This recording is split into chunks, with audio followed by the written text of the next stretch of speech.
فبأي آلاء ربكما تكذبان. Kita akan mulia hidup di muka bumi ini, kita akan menjadi umat yang terbaik, kita akan menjadi panutan seluruh dunia pada saat yang jadi rujukan adalah Al-Quran dan Sunnah. Apakah kita masih ragu dan masih belum yakin tentang keajaiban Al-Quran? Ingin ilmu apapun dalam Al-Quran semuanya ada. Bahkan sayangnya umat Islam tidak ada yang mengadakan penelitian secara khusus. Begitu pula dengan sunnah Nabi SAW. Kita kaya sekali dengan ilmu. Ada jutaan hadis Nabi SAW dalam beragam macam lini kehidupan kita. Sosialnya, politiknya, ekonominya, kisah-kisah umat sebelum kita. Tentang tanda-tanda hari kiamat yang akan terjadi. Bayangkan kalau orang-orang non-muslim punya satu saja hadis Nabi seperti yang kita miliki tentang Dajjal misalnya. Mungkin mereka sudah mengadakan penelitian yang luar biasa. Mereka mungkin akan merekayasa film yang luar biasa. Gitu. Umat Islam punya jutaan informasi. Kaya raya sebenarnya dengan informasi. Cuman kita tidak menelitinya. Dan selama 90 atau 100 tahun terakhir ini umat Islam tenggelam dengan melupakan sejarah mereka. Tidak mengidolakan lagi tokoh-tokoh muslim yang lain. Mereka buta tentang siapa itu Abu Bakar, Umar, Uthman, Ali, Talha, Zubair, Abdurrahman ibn Auf. Berapa banyak kisah diangkat oleh orang-orang Perancis tentang 3 orang pendamping raja waktu itu. Kisah dongeng yang sampai sekarang dibuatkan kisah kartunnya, padahal kisah dongeng. Mereka adalah pemabuk 3 orang, kemudian mereka ini mampu membela kaisar, raja pada saat itu. Padahal kisahnya kisah dongeng. 3 orang pemabuk, mahir main pedang, kemudian direkayasalah kisahnya dan banyak foto-fotonya disebarkan. Tokohnya Perancis. Kita melupakan Maslamah radhiyallahu anhu. Kita melupakan Khalid bin Walid, Qa'qa'ah. Banyak sekali Sa'ad bin Abi Waqqas, pemimpin-pemimpin perang muslimin. Bagaimana Khalid bin Walid bisa memimpin 12.000 pasukan prajurit mengalahkan 250.000 pada saat berperang melawan Bizantium di perang Yarmuk yang terkenal dan dimenangkan oleh kaum muslimin. Apakah Anda sudah tahu kisahnya? Bagaimana Khalid bin Walid membagi 12.000 itu menjadi 100 orang yang disuruh keluar dari kancah peperangan, kemudian mereka mematahkan pelapa-pelapa kurma. Pada saat mereka kembali ke kancah peperangan, mereka menarik pelapa kurma tersebut di padang pasir sehingga debunya banyak yang naik. Dan setiap 100 orang datang ini, pasukan Romawi mengira pasukan Islam selalu datang bantuannya. Akhirnya menang dalam peperangan tersebut. 12.000 dengan 250.000 gak mungkin secara akal manusia menang.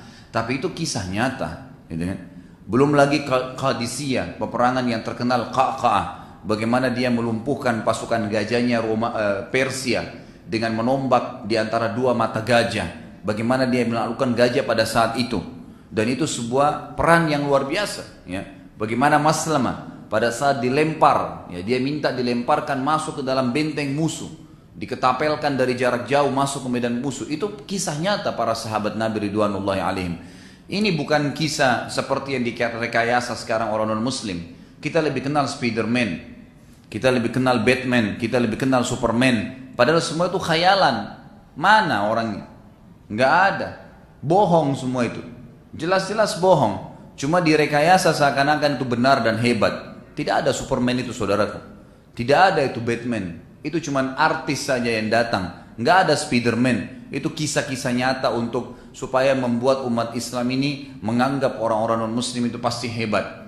Pernahkah Anda dapatkan film Amerika kalah dalam peperangan? Walaupun mereka kalah pasti mereka menang selalu untuk menjatuhkan semangat umat Islam. Apa kata para orientalis? Mereka mengatakan orang Yahudi atau orang Nasrani, terkenal statement mereka. Mereka mengatakan umat Islam ini seperti singa yang sedang tidur. Maka biarkan dia tidur terus dan jangan sampai mereka terbangun. Kalau mereka terbangun saja sekejap, hanya membuka matanya, maka mereka akan kembali menyerang kita dan kembali menguasai dunia sebagaimana dulu generasi awalnya menguasai dunia. Iya, saudaraku. Kita tinggal mengangkat bendera jihad. Jihad itu bukan hanya pada saat Islam diserang. Jihad itu boleh dikumandangkan oleh pemimpin Islam pada saat mereka mau ekspansi Islam, membela kaum muslimin yang tersiksa atau terganggu. Apa kata Abu Bakar pada saat jadi khalifah? Tidak ada satu kaum dari umat Islam ini yang meninggalkan jihad kecuali Allah akan ratakan kehinaan terhadap mereka. Kita hilangkan itu. Sementara negara-negara non-muslim mereka membentuk pasukan-pasukan militer, masuk ke Irak, masuk ke Palestina, mereka membantai kaum muslimin dan menyebarkan satu kalimat isu yang umat Islam main terima begitu saja. Mereka teroris, mereka begini dan mereka begitu.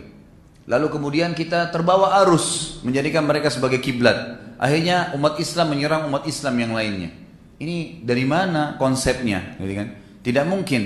Sampai orang-orang orientalis juga mengatakan umat Islam ini ya, ibaratnya seorang atau sosok raksasa yang sedang tidur nyenyak. Siapkanlah obat tidur yang sangat banyak agar raksasanya tidak bangun dan kalian akan leluasa melukai tubuhnya. Tapi jangan sampai obat kalian habis sehingga membuat raksasa tersebut bangun dari tidurnya dan akhirnya membalas perbuatan-perbuatan kalian.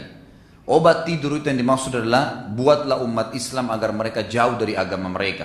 Buatlah umat Islam mengikuti, mencontohi baju-baju kita, pakaian-pakaian kita, cara ngomong kita, pergaulan kita. Kata orang non-muslim seperti itu. Para orientalis ini orang Nasrani yang belajar tentang Islam tapi untuk mencari kelemahan Islam. Mereka berusaha mencekoki umat Islam ini agar jauh dari agamanya. Sehingga kita tidak percaya diri. Seakan-akan kita nggak mungkin ya, bisa maju, nggak mungkin bisa punya perusahaan, tidak mungkin bisa mendirikan sebuah negara. Mustahil seorang alim ulama itu bisa menjadi presiden di negara atau raja. Seperti itulah pemahaman sekarang umat Islam. Yang padahal sebenarnya terbalik. Memang harus seorang ulama yang memimpin kita. Kalau bukan ulama yang jadi presiden atau jadi raja, kira-kira siapa yang akan membimbing kita? Bukankah Nabi SAW mengatakan al-ulama warathatul anbiya? Memang para ulama pewaris para nabi dan nabi-nabi pemimpin manusia. Kalau bukan seorang alim yang jadi pemimpin kita, lalu siapa kira-kira? Seorang pengamatan ekonomi, politik, atau orang non-muslim yang akhirnya menindas kaum muslimin? Tentu saja. Ya. Jangan heran kalau misalnya di sana-sini kemaksiatan menyebar, karena memang mereka bukan orang-orang yang faham halal haramnya Allah. Mereka berkiblat pada orang-orang non-muslim. Padahal kemuliaan kita saudaraku ada di dalam Al-Quran dan Sunnah. Itu kemuliaan Islam. Dan Al-Quran dan Sunnah di atas semua ijazah, di atas semua jurusan fakultas, di atas semua keterampilan-keterampilan dimiliki oleh manusia. Al-Quran dan Sunnah, itu patokannya.